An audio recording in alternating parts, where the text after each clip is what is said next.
answer. But I was wondering if you could speak about love.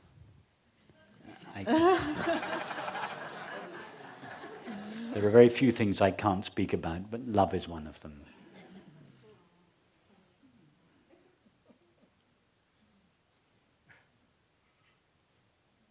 All words come to an end in the face of love. Can I ask in a different way? The conscious awareness that is streaming through each of our fragmented selves is peaceful, fulfilled. Is it also love? Absolutely. Okay. Yes. Yes. Why is it also love? Because I don't want to just give you a kind of vague notion that consciousness is love. Love is, the way we experience love, it is the absence of separation or the absence of otherness. When we feel we love someone, the distance or the separation between us collapses. That's what love is, the absence of the sense of separation. In other words, it is the sharing of our being, the absence of otherness. So, pure consciousness, in pure consciousness, there is just pure consciousness. That there is no other to be related to. So pure consciousness knows nothing of duality or otherness. That's what love is. It is the absence of otherness. So love is another name for consciousness. Now when consciousness wants to, in inverted commas, when consciousness wants to manifest its infinite potential, as we've discussed this weekend, it cannot do so directly. It has to collapse into a finite mind. In other words, separation is the price consciousness pays for manifestation. And that is why we, as finite minds, long for one thing above all else: love. If you ask anyone on their deathbed, almost anyone, what is the most important experience in your life? Nearly everyone will say love. Because we understand, we as finite minds understand that love is the highest experience there is. Can anybody imagine an experience higher or more nobler than love?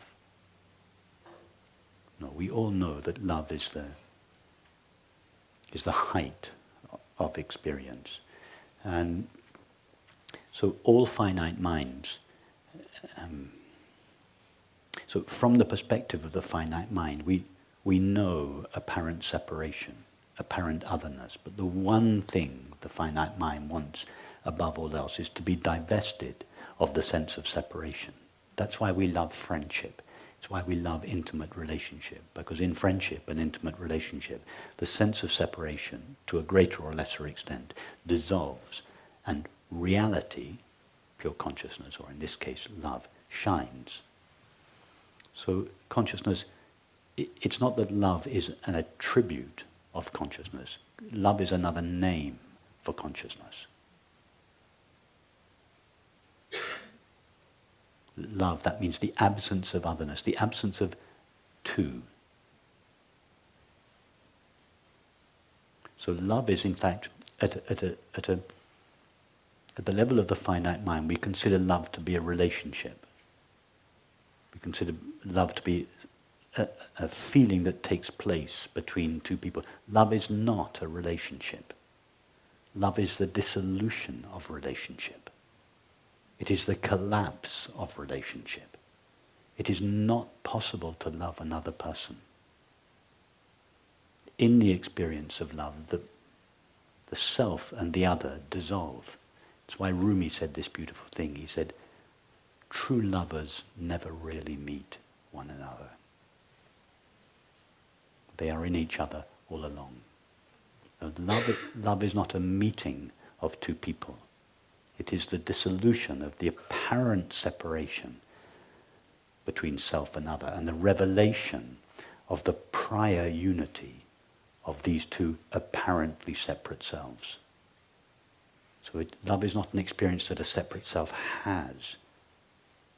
It is the dissolution of the self, the sense of the separate self, the revelation of reality, the revelation of consciousness. Consciousness is love.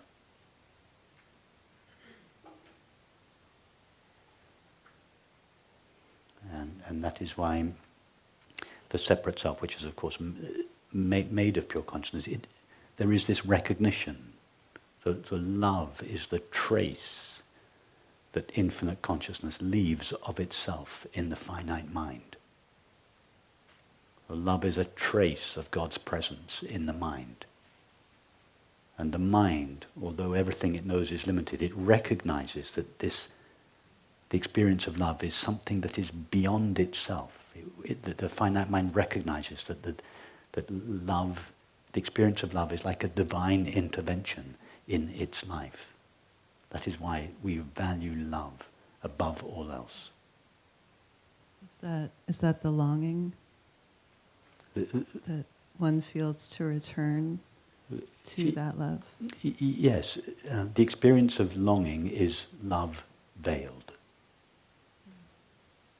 So there is only consciousness. There is only love. When that consciousness, for the sake of manifestation, limits itself in the form of each of our minds, it veils its own nature from itself. And therefore love seems to be absent. This absence of love is felt from the perspective of the separate self as the longing for the beloved. So this longing, this sense of lack, this longing is inevitable for the separate self. It is the core feeling that all separate selves, the wound in the heart of all separate selves, this feeling, this intuition of love, but this feeling that I am cut off. I need to be completed. I need to be divested of the sense of separation. It's why we go. The only reason we go towards objects and substances is to briefly merge with the other. In that merging, the self and the other collapse. Even if the object is just something insignificant, like chocolate. Just a insignificant, there's this little craving. You think that you visualize the chocolate. You think the chocolate is going to relieve the sense of longing. And sure enough, the first taste of chocolate, it does bring your longing to an end. In that moment, you and the chocolate merge. In other words, your sense of separation dissolves. And your true nature shines. That is the experience of enjoyment that we were talking about. You're enjoying not the taste of chocolate. It's the taste of your true nature that you are enjoying. It's the same with friendship. The reason why we want to merge with another is not because we want to merge with another person or another body. It's because we long, the separate self longs above all else to be divested of its separation.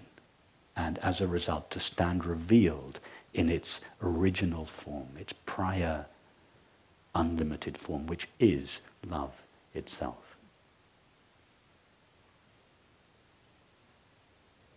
I think I've always felt that longing was somehow divine, and maybe a higher desire, but maybe that's... It is divine. All desires are the desires for God. All desires. Whatever the apparent object of our desire is, the only reason we want that object. Would any of us here desire an intimate relationship if we were convinced that that relationship would bring us misery? Would any of us who are sick desire health if we were convinced that health would bring us misery? No, we'd rather stay miserable. We'd rather stay unhealthy. The only reason we want to be healthy is because we think the health will bring us happiness. All desires are ultimately desires for God. They are the desires to be divested of the sense of limitation. And to be not returned to, because we are already that, but divested of the sense of separation, enabling our essential being to shine as it is, unlimited. All desires are a desire for that in disguise. So yes, your intuition that your longing is divine is absolutely right. It is divine, and in fact, from the perspective of the separate self, the separate self feels that I long for happiness, or I long for the divine, because the separate self believes that it is a separate, independently existing self. The separate self feels I am going towards happiness, towards God, towards the divine. But remember, all there is to the separate self is an apparent limitation of infinite consciousness. All there is to King Lear is John Smith. So in fact, our longing is not the separate self going towards happiness. It is the divine calling us back to itself.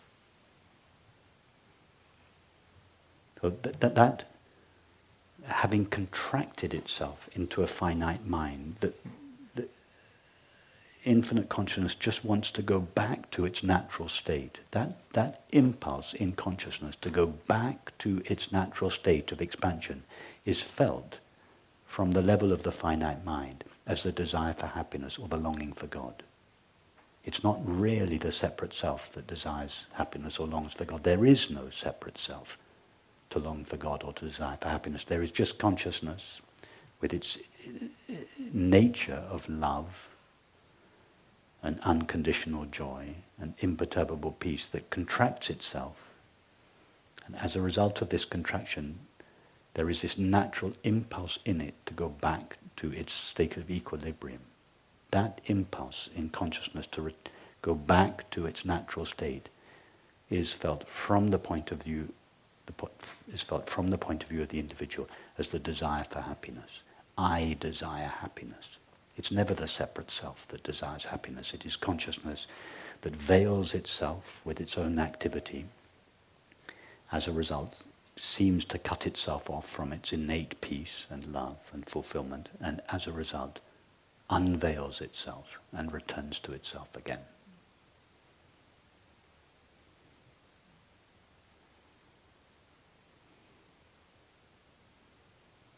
So yes, your longing is divine. It is God calling us back to itself. Great. Thank you.